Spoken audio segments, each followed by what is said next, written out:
Ассалаумағалейкум, баршаларыңызға қайырлы күн, құрметті Батыр авто каналының көрермендері. Сіздермен мен Жеңіс Тұрлыбай. Мінекей біз бүгін Барыс автобазарына келдік. Бұл автобазарда біз бүгін 2 миллионға дейін автокөліктер іздеп көретін боламыз. Баршаңыз бізді тамашалаңыздар, кеттік. Бүгін біз, достар, сіздермен 2 миллионға дейін автокөліктерді көрсететін боламыз. Бірінші автокөлік ол бізде Daewoo Nexia. Nexia-ның бағасы 1 500 000 екен. Мінекей қасымда егесі тұр. Автокөліктің жағдайы жайлы не айтасың? Жағдай жақсы. Өзіміз айдап жүрген машина күнген. Жылы қай жылы? 2012. 12 жылы. ГУР бар ма? ГУР, кондер, бәрі электропакет. Полный комплектацияда электропакет. Мінекей автокөліктің сыртқы жағдайын көрсек. Мінекей автокөліктің салоны механикалық коробкада. Жалпы Nexia алам деушілеріңіз болса, ценникті қалдырып кетеміз. Баршаңыз хабарласыңыздар. Мінекей алдарыңызда Mazda Cronos 626 автокөлігі. Бағасы 1 100 000 екен, 98 жылғы. Қозғалтқыш көлемі 2 куб дейді. Хозяйны не битый дейді. Автокөліктің жалпы сыртқы жағдайын бір түсіріп өтсек. Капотында кішкене краскасы кеткен, сыртында да қысқы доңғалақтарда тұр. 1 100 000 ақшаларыңыз болса, осы автокөлікті алуға болады. Ары қарай кеттік. Мінекей достар, алдарыңыздағы автокөлік 1 100 000 дейді. Бағасы Daewoo Matiz, жылы 2012, ГУР, полный комплектацияда екен. Автокөлікті өзінің родной краскасында дейді. Жалпы маған нағыз автокөлік екен, тура өзіме сақ-шақ келетін. Ары қарай кеттік. Ары қарай тағы да 2 миллионға дейінгі автокөлік. Бұл автокөліктің бағасы 2 миллион. Toyota Avensis, жылы 2001, объемы 2 куб. Басқа да ешқандай информациялар қалдырмапты егесі. Жалпы автокөлік 2 миллионға тұрарлық деп айта алмаймын. Мінекей достар, алдарыңызда тұрған минивэн Mitsubishi RVR, бағасы миллион, қозғалтқыш көлемі 2 куб, жылы 1995 жылы, қорабы автомат, жетегі толық жетекті. Мінекей қасында егесі тұр екен, егесінен автокөліктің жағдайы жайлы сұрасақ. Жалпы жағдай қалай аға? Автокөлік дәл қандай жүріске арналған, қала жүрісіне қалай?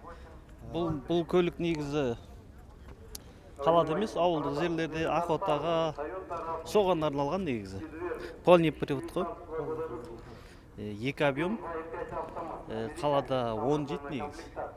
10 жейді, аха. Мотор май жемейді дейді Мінекей. Егер кімде-кім минивэн іздесе, хабарласыңыздар, біз нөмірін қалдырып кететін боламыз. Ары қарай кеттік.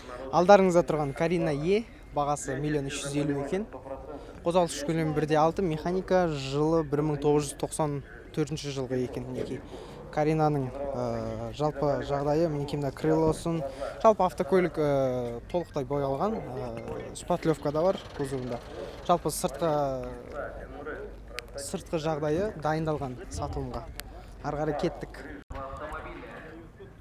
Алдарыңыздағы автокөлік 14 деген атқа ие. Дәл қазіргі уақытта 21-14, бағасы 1 600 000, жылы 2013, механикалық қорапта. Жалпы автокөліктер дәл қазіргі уақытта өте қымбат. Бұл автокөліктер бізде 2 жыл бұрын миллиондан тұрған қазақ учеттағылар. Дәл қазір 1 600 000 сұрап тұр. Мінекей ары қарай кеттік. Алдарыңыздағы автокөлік Volkswagen Passat, бағасы 950 000, қозғалтқыш көлемі 1.8, қорабы автомат 89 жылғы. Мінекей автокөліктің жалпы сыртқы жағдайын көріп өтсеңіздер, салоны автокөліктің 98 жылғы. Мінекей миллионға дейінгі автокөлік 950 000-ға дәл осындай Passat алуға болады. Ары қарай кеттік. Мінекей достар, бізде тағы да Volkswagen Passat. Мінекей майлап, дайындап алып келген енді. Шыбын тайып құлайтындай. Бағасы 1 100 000, қозғалтқыш көлемі 2 куб, бағасы жылы 93, инжектор алдыңғы жетекті. Мінекей автокөлікті дәл осылай дайындау керек сатылымға. Привозной мотор тұр автокөлікте. Жалпы жағдай жаман емес. Кеттік. Алдарыңыздағы автокөлік Ford Escort, жылы 93 жылғы, бағасы небәрі 680 000. Қозғалтқыш көлемі 1.6, қорабы механикалық. Автокөлік дәл қазіргі уақытта капиталдық ремонтты қажет етіп тұр. Осы жерден итеріп алып кетесіздер автокөлікті. Ары қарай кеттік. Алдарыңыздағы автокөлік бағасы 1 400 000, Nissan Primera. Жылы 98 жылғы екен, қорабы механикалық 1.6. Расход топлива дейді, май жейтіні 8-10 қала ішінде деп жазып қойды. Автокөлік жалпы жақсы боялған, дайындалған, неке сыртқы келбеті өте әдемі. Ары қарай кеттік. Бізде тағы да Nissan Primera, бағасы 1 300 000, қозғалтқыш көлемі 2 куб, қорабы механикалық, 91 жылғы, неке өте жақсы жағдайда екен. Тағы да торг деп қойыпты, яғни автокөліктің егесімен саудаласуға болады. Ары қарай кеттік. Алдарыңызда нағыз жігіттің автокөлігі десек болады. Семерка деген атқа ие, 2107. Бағасы 1 200 000, механикалық 5 сатылық қорапта. Қозғалтқыш көлемі 1.7, 2007 жылғы. Мынандай баклажан цветте. Автокөліктің ішкі жағын көрейік. Мінекей автокөліктің іші. Монитор, аудио дыбыстар қазір тыңдап көретін боламыз.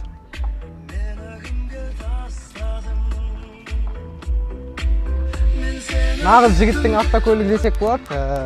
Хозяинның нөмірін қалдырып кететін боламыз. Баршаңыз хабарласыңыздар, егерде кім осындай Жигули іздесе. Мінекей достар, біз Барс автобазарының жалпы автокөліктерін көрдік. Жалпы миллионға дейін дәл қазір автокөлік табу мүмкін емес, жақсы автокөліктер. Дәл қазір орыс учеттағы Жигулилердің өзі миллионның үстінде сұрап тұр. Сондықтан біз 2 миллионға дейінгі автокөліктерді іздеуге тырыстық. 2 миллионға дейінгі автокөліктер жалпы аз емес, бірақ жақсысын табу өте қиын. Алдарыңызда тұрған Mercedes C-класс 2.2 қозғалтқыш көлемі, бағасы 1 800 000 дейді, 95 жылғы автокөлік. Автокөліктің егелері біздің автокөлікті түсіруін сұрап жатыр.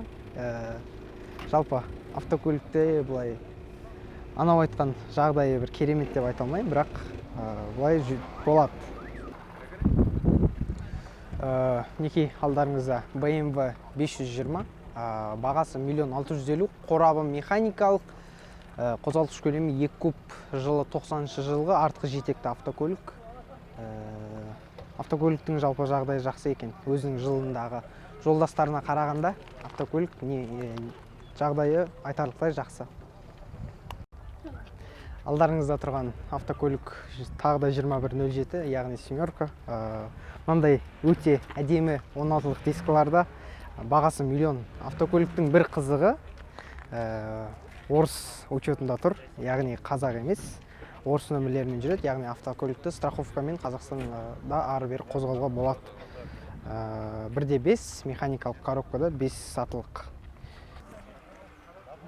Алдарыңызда тұрған Audi 100, бағасы 1 500 000 екен, қозғалтқыш көлемі 1.8, қорабы автомат, 91 жылғы, дәл осындай қып-қызыл шоқ светте, шипованный баллондарда.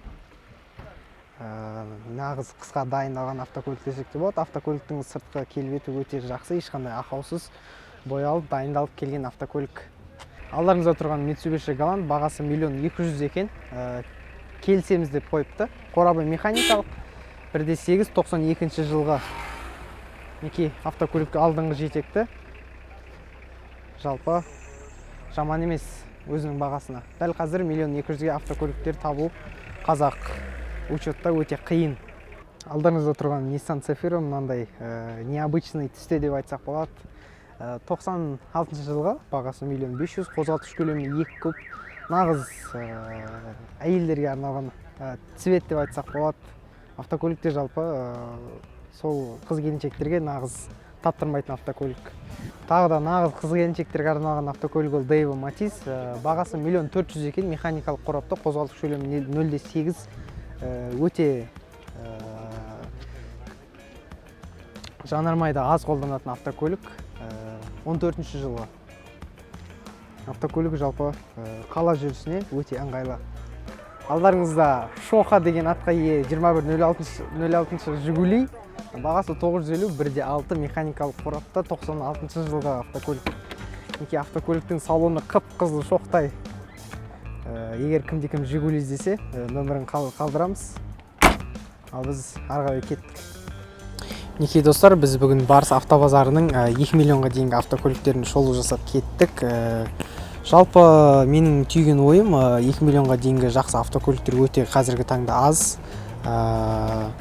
Біз алдағы уақытта тағы да осындай автобазарларда, автосалондарға жалпы шолу жасайтын боламыз. Бізді қарағандарыңыз үшін рахмет. Баршаңызға лайк, комментарий жазыңыздар, біздің каналға подписаться етіңіздер. Баршаңызға рахмет, баршаңызға сәттілік.